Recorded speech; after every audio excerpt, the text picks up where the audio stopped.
তো বউ ভাতের দিন সকালবেলা আমার বাড়ি থেকে আমার ভাই বোনেরা চলে এসছে আমার সাথে দেখা করতে, কিন্তু তখনও আমি মেকআপ শুরু করিনি। তো ওরা আসার পরেই মেকআপটা চালু করলাম। আর এদিকে দেখো তত্ত্ব এনেছে, আমার ফুল সজ্জার তত্ত্ব। তারপরে আমি বসে পড়লাম সাজার জন্যে। আর এই যে আমার বোন দেখো আমাকে দেখাচ্ছিল, নিজেই নিজের মেকআপটা করেছিলাম বিয়ের দিন আর বউ ভাতের দিন সকালবেলা।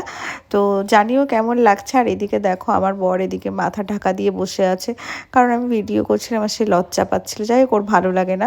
আর তারপরে আমি মামনিকে একটু সাজুগুজু করে দিচ্ছিলাম। বৌমা যখন হয় মেকআপ আর্টিস্ট, তো শাশুড়ির সাজ তো বানতাই।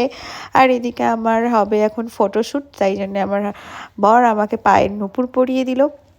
আর এদিকে ফটোশ্যুট চলছিল, তারপরেই হলো ভাত কাপড়ের মূল মানে অনুষ্ঠান। তো তোমরা জানিও আজকে আমাকে কেমন লাগছিল। ভাত আর কাপড় তোমায় দিয়ে দেবো, বাকিগুলো তুমি ব্যবস্থা করবে। আমি তোমার মাথা ঠান্ডা রাখার দায়িত্ব।